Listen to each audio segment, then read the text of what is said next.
Hello everyone. Today we will be presenting our paper, An Empirical Analysis of User Experience and Educational Utility of Serious Games Aimed at Creating Public Awareness about Human Trafficking for the ICERI 2024 conference. Here is our table of contents, which closely follows the format of the original paper. First, we will discuss human trafficking. Human trafficking is a crime in which traffickers exploit adults or children and profit at their expense by forcing them to perform labor or engage in commercial sex. Every year, human trafficking generates a profit of around $150 billion worldwide. As of January 2021, there have been around 24 million victims worldwide. Every 2 minutes, a child in the US is trafficked for the purpose of sexual exploitation. Human trafficking is estimated to be the third most common criminal activity worldwide due to its low expense and high profit. It also often goes unnoticed due to many bystanders' unawareness and lack of knowledge about it. Contrary to myths, there are actually numerous male victims as opposed to only female victims, and there are also many female traffickers as opposed to only male traffickers. Now we will discuss serious games. Serious games are games with at least one additional objective known as a characterizing goal besides entertainment. Such a goal can extend beyond learning. For example, the game might motivate users to take action. It has proven to be useful in various fields such as health education. Human trafficking serious games teach about various details about human trafficking, such as the different types of human trafficking, strategies that traffickers might use, and warning signs known as red flags. However, their effectiveness is questionable since there is currently not much research or evaluation about them.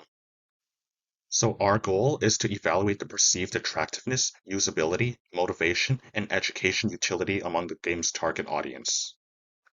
Regarding related work, O'Brien and Berentz reviewed flaws in free human trafficking serious games. In banned human trafficking, the player plays as one of 6 characters who are at risk of becoming victims of human trafficking. In Missing Game for a Cause, the player plays as Champa, a girl who seeks to escape the brothel she is forced to work at. In Untrafficked, the player determines the fate of Alicia, another girl who is also at risk of becoming a victim of human trafficking. The authors criticized Ban and Untrafficked for oversimplifying scenarios with few and simple choices.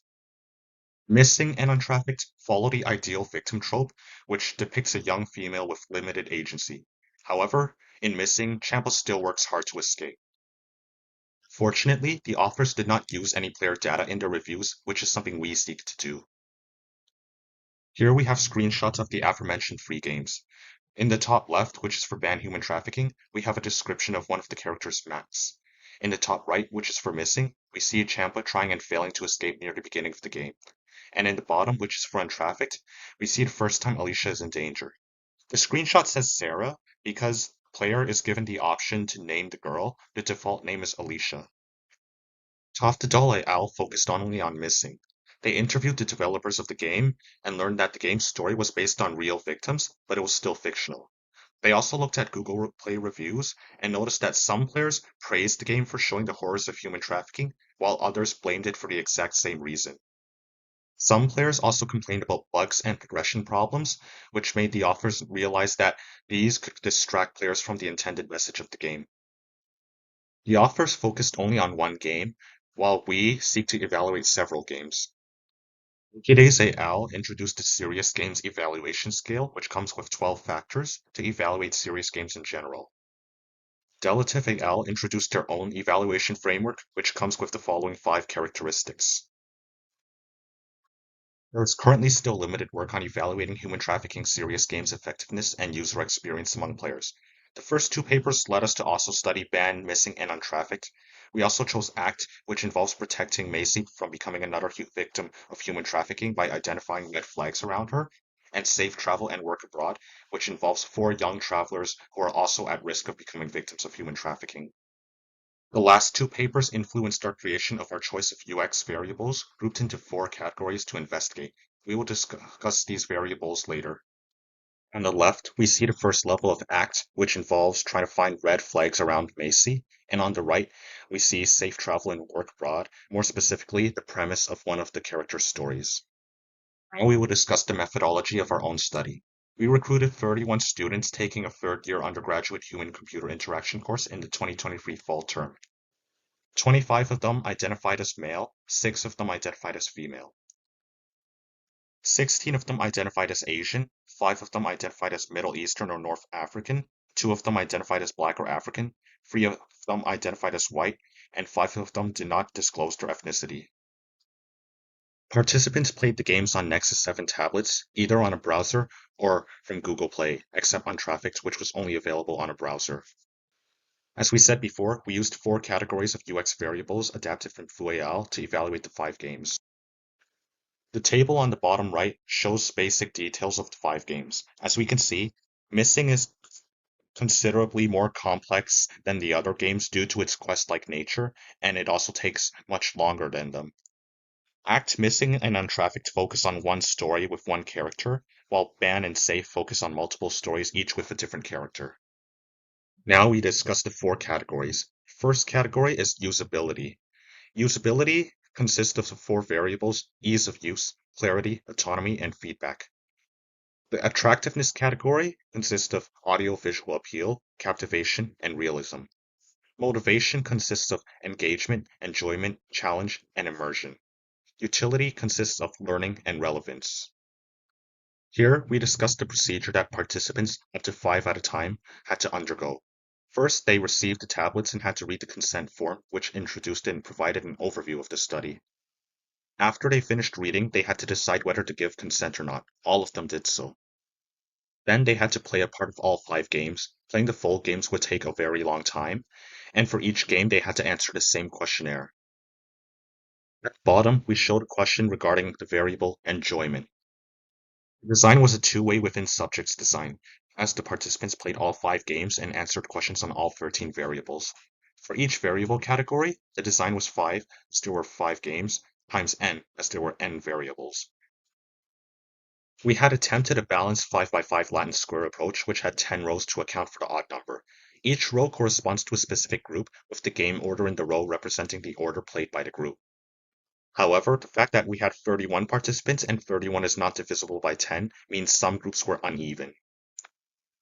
Furthermore, some participants had played a wrong order that was not in the Latin square.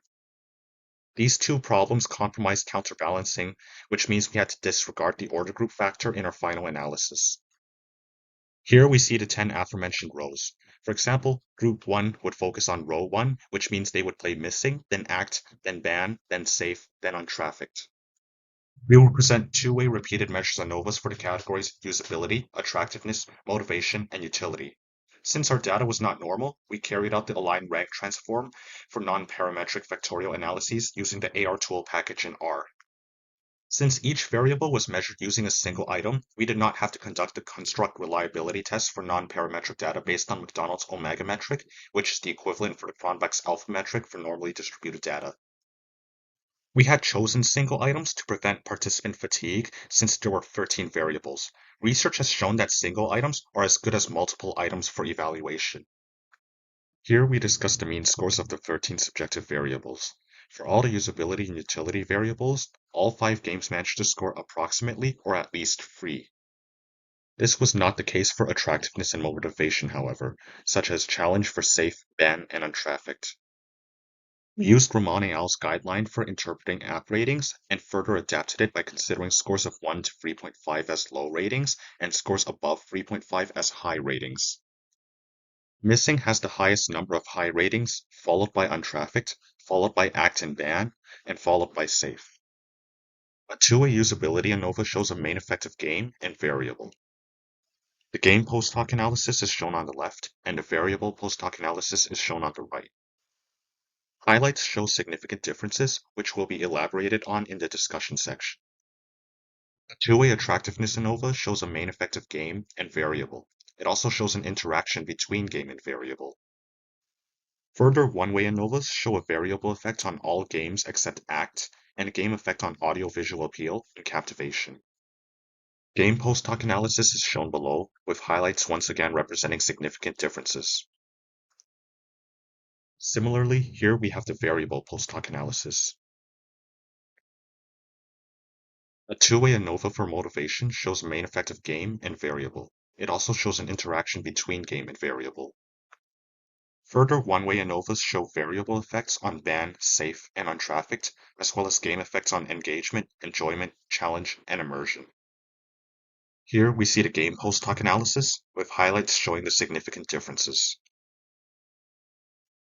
Likewise, we see motivations variable post-hoc analysis. As for utility, the two-way ANOVA only shows a main effective variable. We can see the only significant difference is between learning and relevance. Regarding usability, ban and untrafficked both score significantly higher than missing. This could be because they are much simpler than missing. Untrafficked scores significantly higher than safe, but it does not score significantly higher than ban. This is surprising since safe and ban both have similar premises. Choose from a list of characters, then make several simple choices to determine that character's fate. However, it turns out that ban has a noticeably, but not significantly, higher score than safe. Ban seems to have a clearer purpose and provide better feedback than safe. Regarding attractiveness, for audio-visual appeal, both act and missing score significantly higher than ban and safe. Likewise, untrafficked scores significantly higher than ban. Ban and safe use simple 2D images, act uses more detailed ones, untrafficked has a unique drawing-like animated art style, and missing uses 3D models. Ban and safe also place less emphasis on music and sound effects. For captivation, untrafficked scores significantly higher than safe.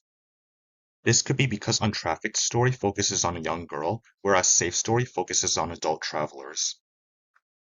Regarding motivation, for engagement, both missing and untrafficked scored significantly higher than safe. They might have achieved this in opposite ways. Missing's length and complexity could have made players have no idea how far they were into the game, which could have led them to keep going.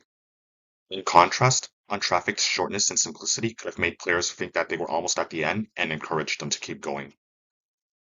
Meanwhile, Safe's multiple stories could be seen as repetitive due to their possibly perceived similarity. Both enjoyment and immersion, untrafficked scores significantly higher than Safe, possibly for similar reasons as for engagement.